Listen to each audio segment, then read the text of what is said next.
have you ever stopped to think about how a spice from thousands of miles away ends up in your kitchen? Or how an idea can just circle the globe? Hey, you'd probably think that's all modern tech, right? Well, it turns out the ancient world was just as connected. A huge web woven by people on the move. So let's dive into the incredible story of how traders, kings, and pilgrims first connected India to the entire world. You know, it all starts with a moment of curiosity. This is Jagoni, a young girl at her village fair, and she's just blown away by all the stuff from the city brought in by people and buses and trucks. So she asks this really fundamental question that's going to drive our whole story today. Why are people always on the move? Her mom's answer was simple. They're traders.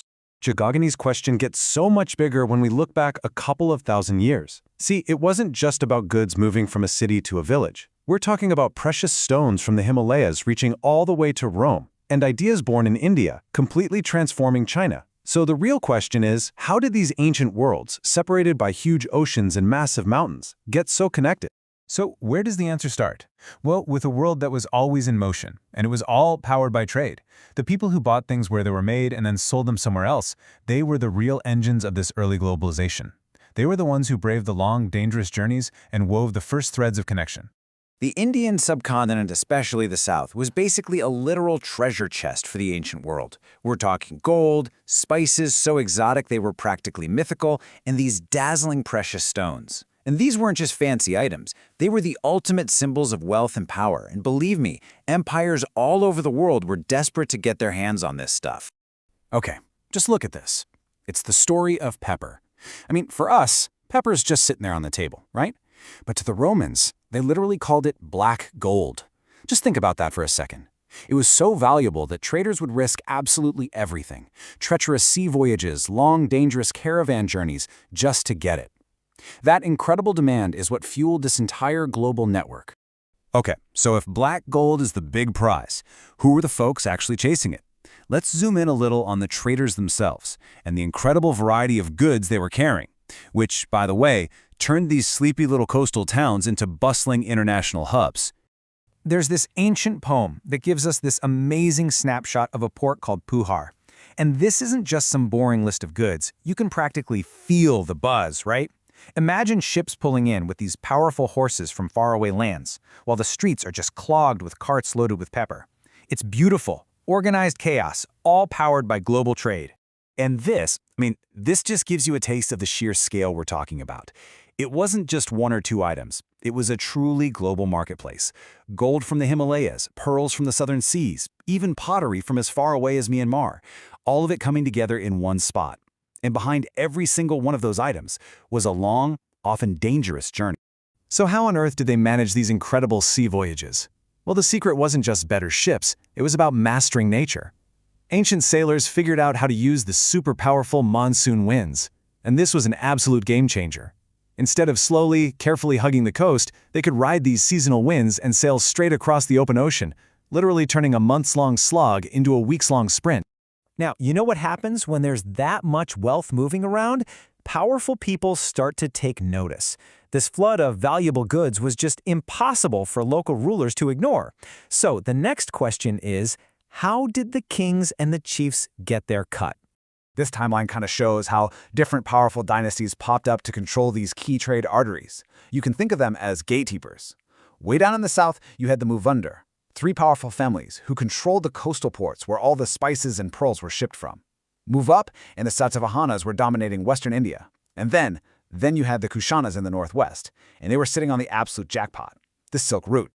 Look, the deal was pretty simple. It was basically a business arrangement. The kings and chiefs demanded taxes, tributes, maybe a few gifts from traders passing through, and in exchange they offered protection from robbers and pirates. So the king's toll was really just a fee for safe passage, which made the routes more secure and, in the end, more profitable for everybody. Of all these routes, though, none was more valuable or more dangerous than the legendary Silk Route. And it wasn't just one road. No, it was this network of treacherous paths that snaked through mountains and deserts, all for one reason: to carry precious silk, a secret guarded very closely by China, to the wealthy elites in the West. So here's the bottom line. Whoever controlled this route controlled a river of gold. And the Kushanas, they were masters at this. They dominated a huge chunk of the route and totally understood its massive economic power. How do we know for sure? Well, they were among the very first rulers in the subcontinent to start issuing gold coins. That's a pretty clear sign of the incredible wealth that was flowing right through their kingdom. But these routes, paved with silk and gold, carried something way more transformative than just stuff. They became highways for ideas, for philosophies, for faith. A totally different kind of traveler started to walk these same paths, the pilgrim, who wasn't searching for profit, but for enlightenment. Right around this exact same time, a new kind of Buddhism called Mahayana Buddhism started to develop. It brought in new ideas, a whole new way of seeing the world, and it just spread like wildfire. And how did it travel? Well, in one of history's greatest coincidences, it moved along the very same trade routes, carried in the minds of monks and the bags of pilgrims. Okay, look at this, because this shows you everything. On the left, you've got an early Buddhist sculpture. The Buddhist presence is only hinted at with a symbol. See the tree he sat under? But now, look at the right, from the Mahayana period. Now you see the Buddha himself as a person. This was a revolutionary shift that made the religion feel so much more personal, so much more accessible to everyday people. A really core idea in this new form of Buddhism was the bodhisattvas. So these were beings who had already reached enlightenment, but instead of just disappearing into nirvana, they chose to stay here in the world out of pure compassion, just to help and teach other people. This idea of a selfless, powerful guide was incredibly appealing, and it really helped Buddhism spread all across Asia. Now, the most famous of these spiritual travelers were Chinese pilgrims like Fa Xian and Zhuan Zhang. These guys undertook journeys that took years, crossing brutal deserts and sky-high mountains, all to visit the holy sites of Buddhism in India, to study at the famous monasteries, and to bring sacred texts all the way back to China. This quote from Fa Xian's own journal just brings the danger to life. He's on a ship heading home and gets caught in a massive storm. He writes about being lost on this boundless ocean with nothing but the wind to guide him. It's just a humbling reminder of the incredible courage and faith that drove these journeys. So, let's tie all of these different threads together, shall we? We've got the traders looking for profit, the kings hungry for power, and the pilgrims driven by faith. What kind of picture does all this create? So, what does it all mean? Well, you had these three totally different groups, traders, kings, and pilgrims, with completely different reasons for traveling, but they were all using the same paths. Their journeys overlapped and crisscrossed, weaving together this complex and honestly surprisingly strong global web, connecting distant cultures with threads of commerce, control, and ideas. And that brings us right back to today, with a final thought for you.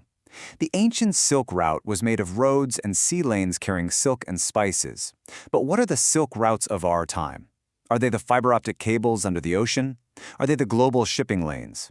And maybe most importantly, beyond all the goods they carry, what powerful ideas, what new beliefs and cultures are traveling along them right now, shaping the world of tomorrow?